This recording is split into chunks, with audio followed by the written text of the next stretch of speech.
Nice car. It's totally mine. She thinks you're cute. I do not. Yes, she does. I do. She so does. Dr. Coleman? Oh, let's go. That's my therapist! A new generation of girls end up in the body of Lindsay Lohan and Jamie Lee Curtis in Freakier Friday, one of a few new summer movies I'll be reviewing this week on CJ at the Movies, along with some new films starring Eddie Murphy, Josh Brolin, and Scarlett Johansson. I'm Christopher Zweig. Let's take a look. Our first movie is Freakier Friday, the 22-year-old sequel to the 2003 Disney box office hit, which itself was the third film version of the book. This one once again stars Lindsay Lohan as Anna and Jamie Lee Curtis as her mother Tess. Things have changed for their characters. Anna is now the owner of a music label and has a surfer daughter named Harper, while Tess has taken up podcasting. Harper also has a school rival, a snooty English girl named Lily, played by Sophia Hammonds, but Harper's mother is marrying Lily's father, played by Manny Jacinto. You two are called to be family. Yeah, right. Don't remind me. You've walked in each other's path. You learned a lesson that may serve you again. Okay, that's enough. Thank you very much. One more thing. Right over there is a QR code that you can tip me with. That's Vanessa Bayer as the fortune teller, and the next day the switch has happened again, only this time things are different. Oh my God, what is happening? Okay, it's Who am I? It's me. It's Mom. If you're me and I'm you, then who's that? I'm Grandma, sweetheart. The screenplay gets a little typical and awkward from time to time, but I guess that's what makes the genre work at the Disney level. Besides, it doesn't have to be mean-spirited or routine. It can have a funny and sweet side to itself, like the 2003 hit. Freakier Friday may finally give Lohan the comeback vehicle she deserves. She recently had some hits like her cameo in the Mean Girls musical or her lead role in Our Little Secret, both of which I didn't care for, but she can still remind us of our youth, and this sequel does that. Our next movie is Weapons, the latest horror movie from Barbarian filmmaker Zach Cregger, and it's one of the best films of the genre in recent memory. It tells the story of how 17 kids leave their homes at 2:17 a.m. and walk into the darkness. Josh Brolin plays one of the fathers trying to make sense out of this, while Julia Garner plays the teacher of those students whose past troubles basically make her a pariah. I want to talk to you. I don't think we have anything to say to each other. Yeah, I think you have a lot to say. You and every other person in this city. Believe me, the message is loud and clear. I'm the problem. Got it. You know what? I think that's the first honest thing I've heard you say. You are the problem. What, you want to get in my face? You want to threaten me? Nobody's threatening you right now. You're barking up the wrong tree. Weapons is also told from different perspectives. We start with Garner, then we get to Brolin, and there's also Alden Ehrenreich as a local cop, Benedict Wong as the school principal, Amy Madigan as a creepy old lady, Austin Abrams as a homeless junkie, and Carrie Christopher as the one boy in the class who is still here. There's something very, very wrong going on.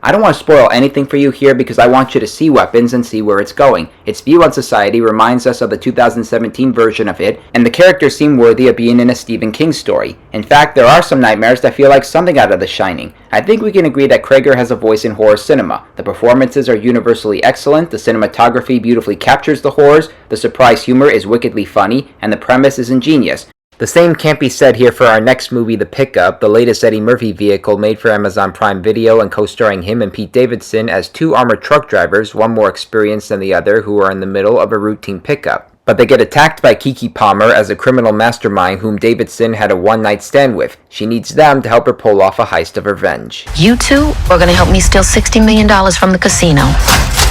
Because if you don't, your wife's dead. If you let us go, I'll let you bang my twin sister.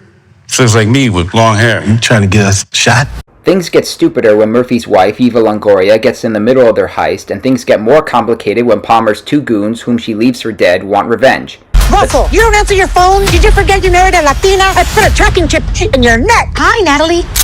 The Pickup, directed by Tim Story, is a big waste of money for these fine talents. Murphy seems to be tired with the script and humor presented here, while Davidson and Palmer are basically pulling off the same romantic tropes that the Snake and Raven displayed much better in last week's The Bad Guys 2. I also think these long car chases are excuses for the film to be about 90 minutes long. The most perfunctory chase takes place during the end, when it involves bad CGI effects, guns, and screaming faces, and this is me screaming, "This movie sucks!"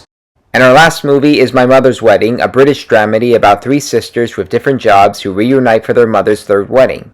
The sisters here are played by Scarlett Johansson as a captain in the Royal Navy, Sienna Miller as an actress, and Emily Beecham as a hospital nurse, and their widow mother is played by Kristin Scott Thomas, who also makes her directorial debut. I told you not to come! Careful, it's quite heavy. I thought you were still married. So you want my permission for my daughter to become your official mistress? I think you're looking for a father figure. It's pretty bloody obvious. Some of the problems include Johansson wanting to keep her father's last name while her mother is prepared to change hers, and we also have Miller hiring a recovering alcoholic detective spying on Beecham's unfaithful husband. This is my wedding! Pull yourselves together! I brought you up to be women, not just daughters. Your fathers gave their lives to their country, but they were not the perfect men you imagine. And you have never let go of them. With help from co-writer and her current husband, John Micklethwait, Thomas was able to create these fictional characters using elements from her own childhood memories. But as great as an actress as she is, she doesn't craft My Mother's Wedding as a vivid piece. In fact, she relies on too many tropes and characters to have us absorbed in her vision. His Three Daughters, which was also about three sisters reuniting for a family member, was more committed and emotional than this movie is. Recapping this week's new movies: thumbs up for Freakier Friday, thumbs way up for Weapons, thumbs way down for The Pickup, and thumbs down for My Mother's Wedding. Well, those are the new movies I'm reviewing this week. I'm Christopher Zweig. Stay safe, and I'll see you at the movies.